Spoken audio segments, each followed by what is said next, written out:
Hey guys, this is Street Pod's Garage, and this is our next part of our fat tire conversion. So in the first part we removed the rear fender, and now here we're going to run you through on how to install the 1920 seat. Now in our case it is going to be slightly different because we do not have the rear fender and we're going to be building a closeout box for the battery. But to run you through, the first thing you would do is you would pop the front of your seat off of this pin down here and you would slide it out and the seat is gone. That's your stock normal Indian seat. After that, what you have to do is there's a piece of rubber on your stock Indians. You flip it up and you take out 4 13 bolts that we have already loosened. So 1, 2,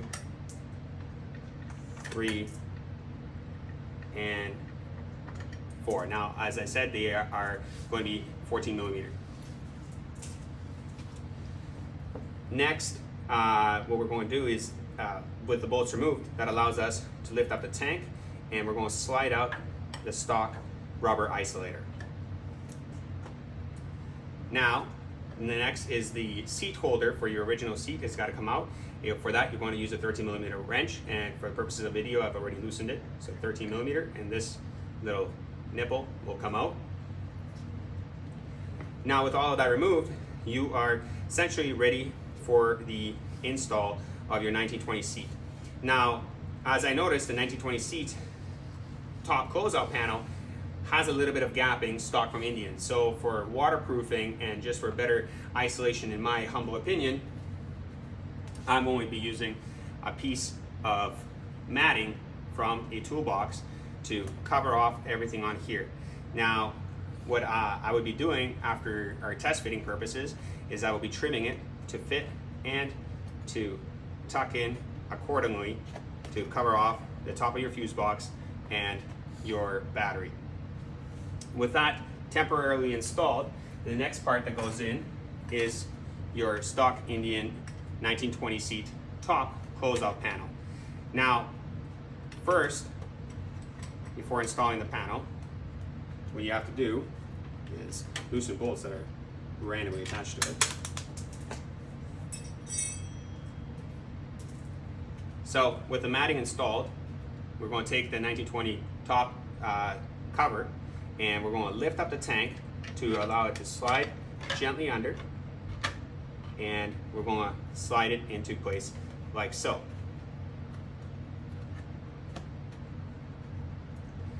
Now, next is the top cover would normally bolt to your rear fender assembly via the bracket that is supplied in the kit. To mount this bracket, you'll be using the 2 small black Allen 6 millimeter bolts and secure it under here. Now, in our case, we are going to be reusing this bracket to support our closeout plate that we're going to be fabricating, but it is not going to be used on the rear fender. Now, with that gently assembled for measurement and temporary purposes, next part to install is your 1920 seat, the seat carrier. The seat carrier will go in the same exact 4 bolts where the 4 bolts that would hold your gas tank assembly down.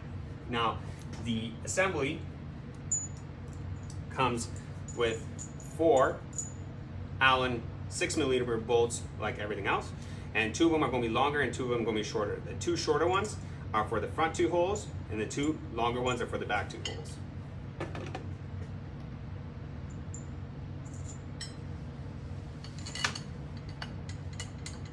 Now remember, this is just a dry fit because we have to take measurements of everything for our rear closeout panel.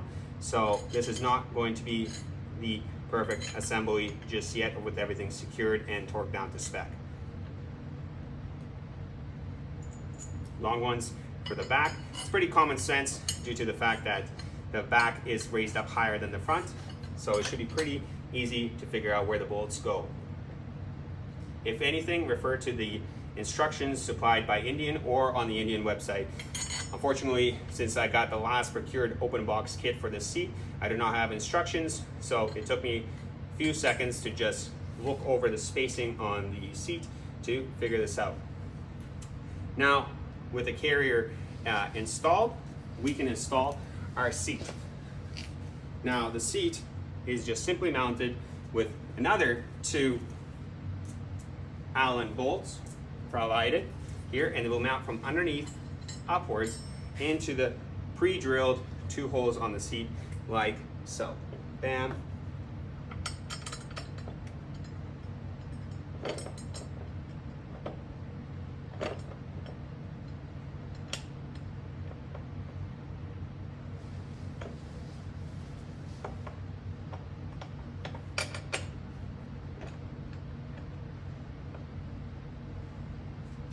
So for ease of purposes, and because we are going to continue on to our next part where we are going to fabricate an under the seat tail light bracket with the fender removed, we have to replace our tail lights and blinker assembly to a new place, and we're going to be replacing our license plate by mounting under the seat as well.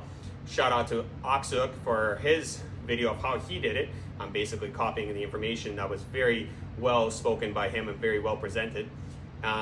So at this point, I'm going to keep everything loose and assemble and measure out my fabrication of the plates for our license plate and our lights. Thank you for watching.